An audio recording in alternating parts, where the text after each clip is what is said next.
My name is Eduardo Garcia. I live in Emigrant, Montana, Big Sky Country, just outside of Bozeman. Big Sky Country has been my playground since I was a little kid.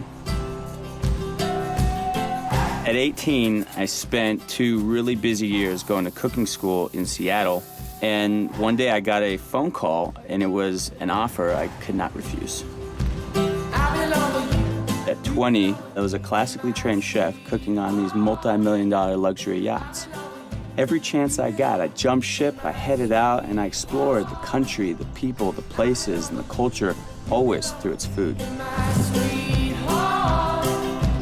I remember rolling into this market in Mexico as a classically trained chef, menu in hand, and realizing that I was going to have to be a chef that explored, searched, and created new ways to cook wherever I was at. Oh, nice one. It's dinner, man. I'll eat it. There we go. I didn't sleep much then. I was always moving. I was always trying, cooking, eating, climbing, surfing. I was always out. This was something I wanted to share with others. Something I was going to share. Yeah, man. That is gonna be good.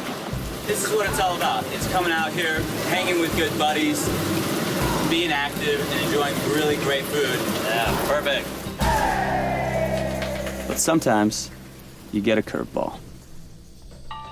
I walked away from the boats and came back to Montana. I had a pretty big injury last fall. I was out on a typical day bow hunting for elk. Was probably 2 miles in and came across something that caught my eye in a drainage. It looked like a small bear skull. Kneeled and lights out, black.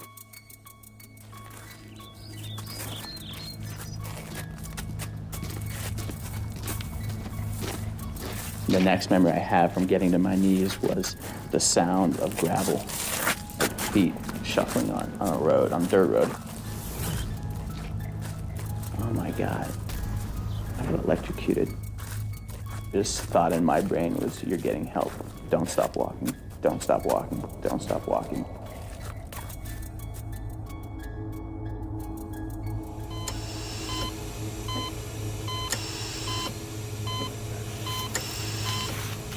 I was airlifted down to Salt Lake City, Utah, to the burn trauma center there, and I spent 47 days in burn trauma ICU.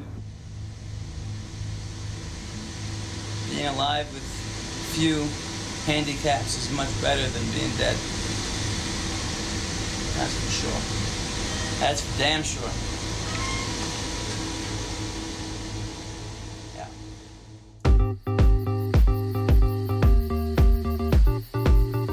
Since I've been back in Montana, it's definitely been an exploration. What works, what doesn't work. It takes a lot longer to tie my shoes, but there are very few things I've found that I can't do thus far. There's definitely challenges, but you get it. It's okay to screw up. It's okay to not get it right. It's okay to not be as efficient as you were. You'll get it. You'll get it. You'll get it.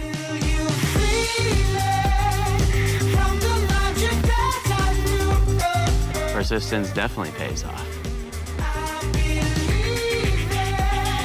Firing it up. I have gotten back into cooking, and you know what? It's cooking. I mean, it's in here, it's up here. It's waking up and saying, okay, if I'm going to grab something, how do I do it? And then going, and then doing it. Whew. Feels really good to be in the kitchen again, that's for sure. You may not be able to grab it like you used to, but I guarantee you can do it. Oh, shit. My prosthetic can't take holding a 70-pound cooler. I can't approach life differently after this. I can't change the DNA of who I am. It's just how you do it. Hot pan, right behind Jeff. We have a Mexican foods company here in Montana. I do private chefing still. Time is precious and valuable, and you should be doing something productive with it.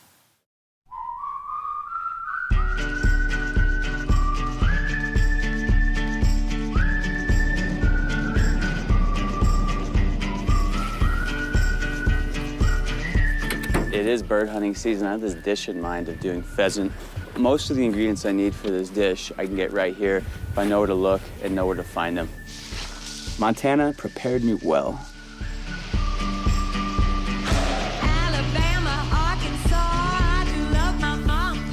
There's hunting season, there's foraging seasons, there's putting it away and bringing it out of the pantry seasons. Basically, I had this knowledge of yachting, working with high-end ingredients and high-end kitchen, but my inside passion was still, how can I take what I know outside instead of just caveman, Neanderthal cooking over a fire, but really take my culinary education into my outdoor education and put the two together into a really great dish. We just scored this beautiful ringneck pheasant down here. Breasts on this meat, gonna be so juicy. The idea struck that, I would love to share this with people and teach a little bit and learn how other people are doing it in other cultures.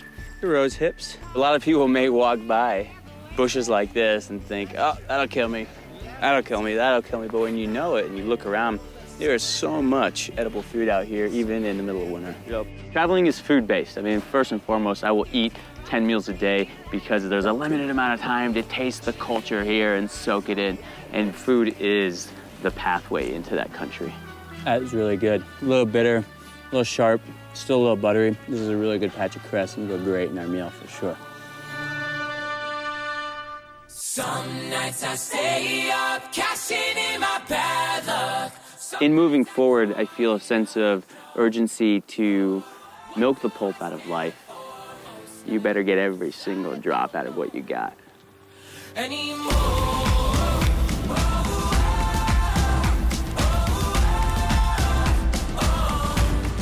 I had this inner drive and desire to connect with people and say, hey, we're on the same level.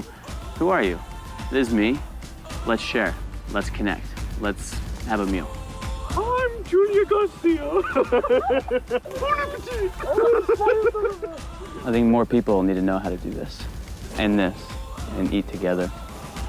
Me moving forward in life is not about having 10 fingers and 10 toes. It's about who I am inside, what my inner drive and passion is to get out and do. I think I lost a year of my life. Now I'm playing catch up.